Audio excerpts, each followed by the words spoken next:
ഞാനിപ്പോൾ ആലത്തൂരിലാണ്. ഇന്ന് എൻ്റെ കയ്യിൽ ബസ് ചാർജ് ഇല്ലാന്ന് ഞാൻ ആരുടെയെങ്കിലും പോയി പറയും. അതായത് എൻ്റെ കയ്യിലുള്ള ബസ് ചാർജ് കളഞ്ഞു പോയി, എനിക്ക് വീട്ടിൽ പോകാൻ പൈസ തരുമെന്ന് ഞാൻ ആരുടെ അടുത്തെങ്കിലും പോയി ചോദിക്കും. ആരെങ്കിലും എനിക്ക് ബസ് ചാർജ് തരികയാണെങ്കിൽ അവരെനിക്ക് എത്ര രൂപയാണ് തരുന്നത് അതിൻ്റെ 10 ഇരട്ടി ഞാൻ അവർക്ക് തിരിച്ചു കൊടുക്കുന്നതായിരിക്കും. നോക്കാം ആരായിരിക്കും തരികയെന്ന്.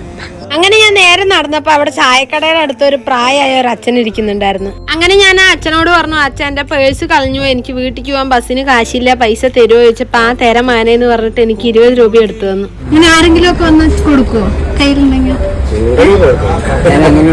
ഈ ഒരു പ്രായത്തിലുള്ള അദ്ദേഹത്തിന്റെ മനസ്സ് എനിക്ക് ഭയങ്കരമായിട്ട് ഇഷ്ടമായിട്ട്. എത്ര നല്ല ആൾക്കാരാണ് നമുക്ക് ചുറ്റുമുള്ളത്. എന്നെ ആരെങ്കിലും സഹായിക്കുമോ നോക്കാൻ വേണ്ടി ചെയ്തതാണ്. അച്ഛൻ എനിക്ക് 20 രൂപ തന്നതിന് ഞാൻ 10 ഇരട്ടി 200 രൂപ തിരിച്ചു തന്നിട്ടുണ്ട് പറഞ്ഞപ്പോ ആ അച്ഛന് ഭയങ്കര സന്തോഷം. നമ്മളൊരു ബുദ്ധിമുട്ടിലാണെന്ന് അറിഞ്ഞാൽ നമ്മളെ സഹായിക്കാൻ ഒരുപാട് പേര് നമുക്ക് ചുറ്റുമുണ്ടാവും. അതിന് ഉദാഹരണമാണ് ഈ ഒരു അച്ഛൻ.